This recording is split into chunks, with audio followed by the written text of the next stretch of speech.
up, YouTube? It's your boy Hillsboro34 here. Second video for the month of February.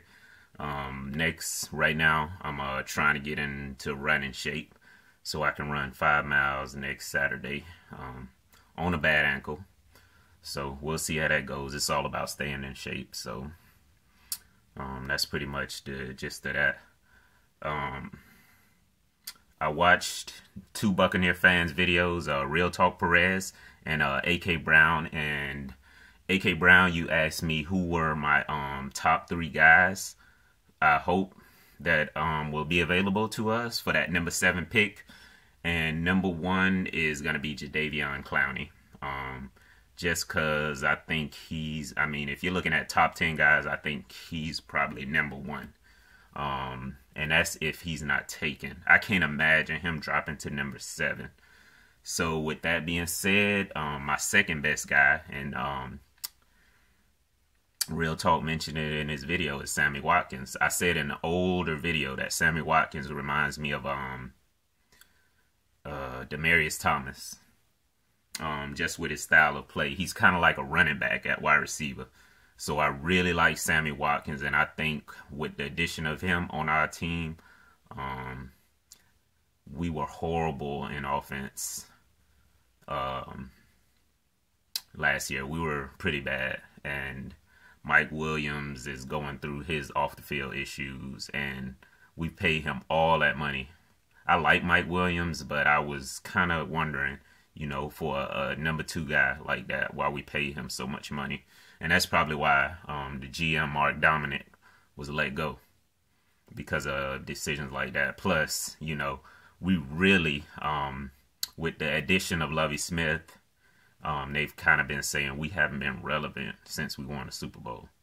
And Lovie Smith essentially wants to bring the Buccaneers back to relevance.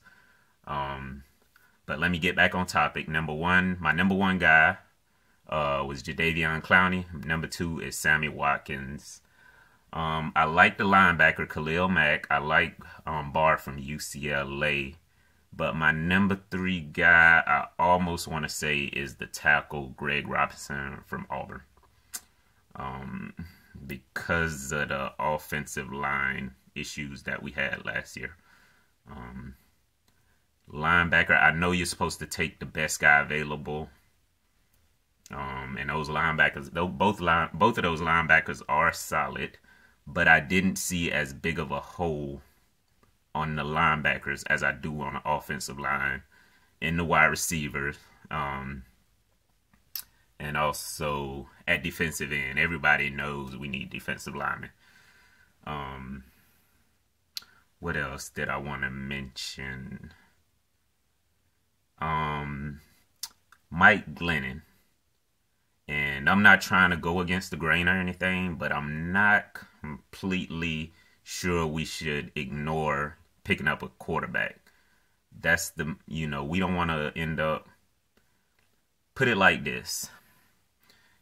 You always want to but you always want to try to go out there and get a quarterback, because, Russell Wilson is the exception, but look at, how many teams passed on someone like Aaron Rodgers.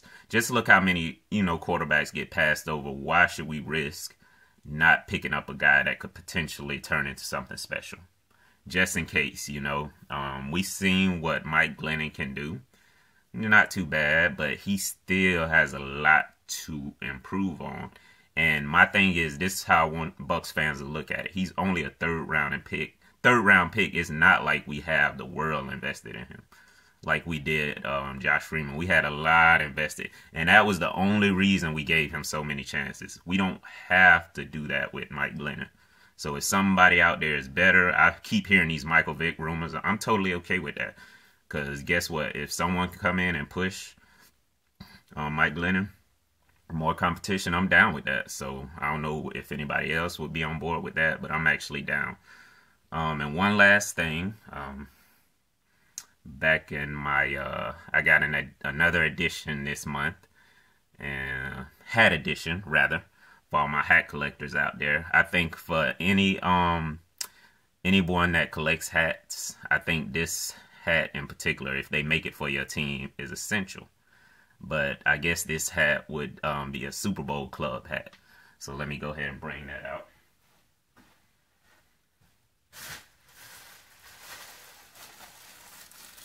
Of course, where I get everything, Lids Locker Room. Well, this is just Lids. Lids Locker Room is the red bag. This was something I was trying to return, actually, so I'm just going to throw this back in the closet.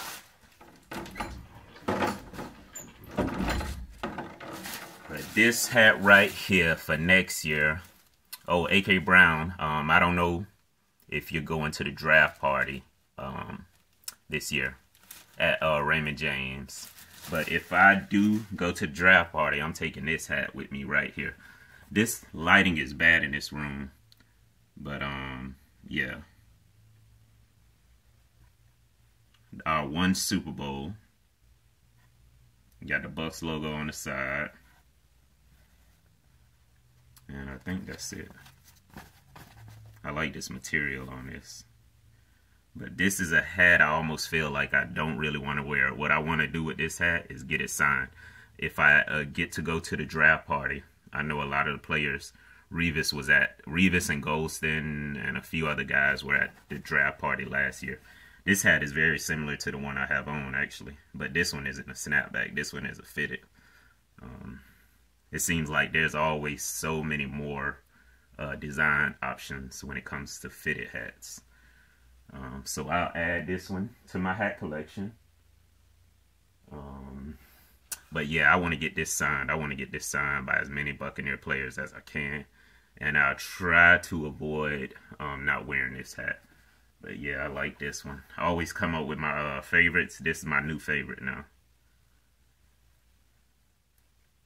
Yeah, so let me go ahead and see where I'm going to put it with the rest of my hats. I try to have them organized by category. My fitteds over here. All my snapbacks over here. I don't know what you call those. I call them golf hats because people wear those type of hats. Or I call them sweat hats because they absorb sweat better.